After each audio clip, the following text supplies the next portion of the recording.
দেখুন, আমরা অগাস্ট মাসের 6 তারিখে ভারতীয় দূতাবাস ঘেরাও করার কর্মসূচি ঘোষণা করেছি। এটার কারণটা বুঝতে হবে। কারণ হচ্ছে ফ্যাসিস্ট শেখ হাসিনা বাংলাদেশ ছেড়ে যখন পালিয়ে গেল দিল্লিতে, দিল্লি 1 বছর রাষ্ট্রীয় মর্যাদায় তাকে রাখছে, যেটা অগাস্ট মাসের 5 তারিখ পূরণ হবে। অর্থাৎ 1 বছর দিল্লি এবং ভারতে ফ্যাসিস্ট শেখ হাসিনাকে আশ্রয় দেওয়ার জন্য, রাষ্ট্রীয় মর্যাদায় রাখার জন্য, এটার প্রতিবাদে এবং ভারতীয় আধিপত্যবাদ এবং আগ্রাসনের প্রতিবাদে আমরা অগাস্ট মাসের 6 তারিখে ভারতীয় দূতাবাস ঘেরাও করার কর্মসূচি ঘোষণা করেছি। সেখানে আমাদের প্রথম দাবি যেটা থাকবে, ফ্যাসিস্ট শেখ হাসিনাকে ফেরত দিতে হবে, তাকে বিচারের আওতায় আমরা আনতে চাই। এবং একই সাথে সাথে ভারতকে বলতে চাই, সীমান্তে হত্যা বন্ধ করতে হবে, পুশিন, অবৈধ পুশিন যেটা করছে তাকে সেটা বন্ধ করতে হবে। যে সকল ভূমি তারা দখল করেছে সেগুলো আমার দেশের ফেরত দিতে হবে। তারা যে পানি আটকে রেখেছে, আমাদেরকে প্রাপ্য পানি, ন্যায্য হিস্সা, 54টি অভিন্ন নদীর পানির হিস্সা আমরা চাই। এই সকল দাবি নিয়ে আমরা অগাস্ট মাসের 6 তারিখ ভারতীয় দূতাবাস ঘেরাও করব বলে সিদ্ধান্ত নিয়েছি, কর্মসূচি ঘোষণা করা হয়েছে। সেই উপলক্ষে আমরা এই মাসটা প্রত্যেকটা দিন বাংলাদেশের বিভিন্ন জেলায় যে গণসংযোগ করেছি, জনগণকে আহ্বান জানিয়েছে এবং জনগণ সাড়া দিয়েছে।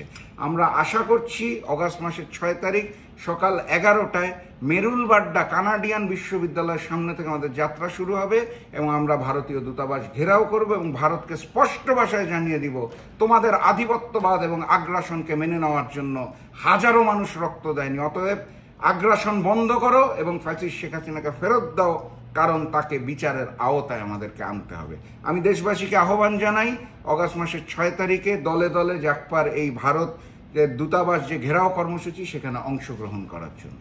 নির্বাচনে আপনাদের প্রস্তুতি কতটুকু? দেখুন, নির্বাচন কবে হবে এই ডেটটা এখনো পাই নাই। আমি মিডিয়ার মাধ্যমে জানতে পেরেছি যে অন্তর্বর্তী সরকারের প্রধান প্রফেসর মোহাম্মদ ইউনূস, উনি আগামী 3-4 দিনের মধ্যে ডেট ঘোষণা করবে। আমি আগে ডেটটা দেখতে চাই, তারপর নির্বাচন নিয়ে চিন্তা করব। আমরা জাকপা যেটা বলেছি, আগে 20 দলীয় জোটে ছিলাম, পরবর্তীতে 12 দলীয় জোটে ছিলাম। এই মুহূর্তে আমরা একা রাজনীতি করছি।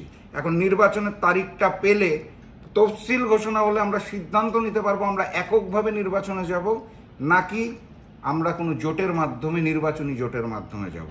তার উপর সিদ্ধান্তটা নির্ভর করছে। যদি একা যেতে হয়, আপনারা জানেন জাকপার যে নিবন্ধন ছিল ফ্যাসিস্ট শেখ হাসিনা তার বিরুদ্ধে কথা বলার জন্য এবং ভারতের বিরুদ্ধে কথা বলার জন্য নিবন্ধন বাতিল করেছিল। সম্প্রতি আমরা হাইকোর্টের অর্ডারে আমাদের নিবন্ধন ফেরত পেয়েছি। অর্থাৎ জাকপা চাইলে এককভাবেও এখন নিজস্ব প্রতীকে নির্বাচন করার যোগ্যতা রাখে।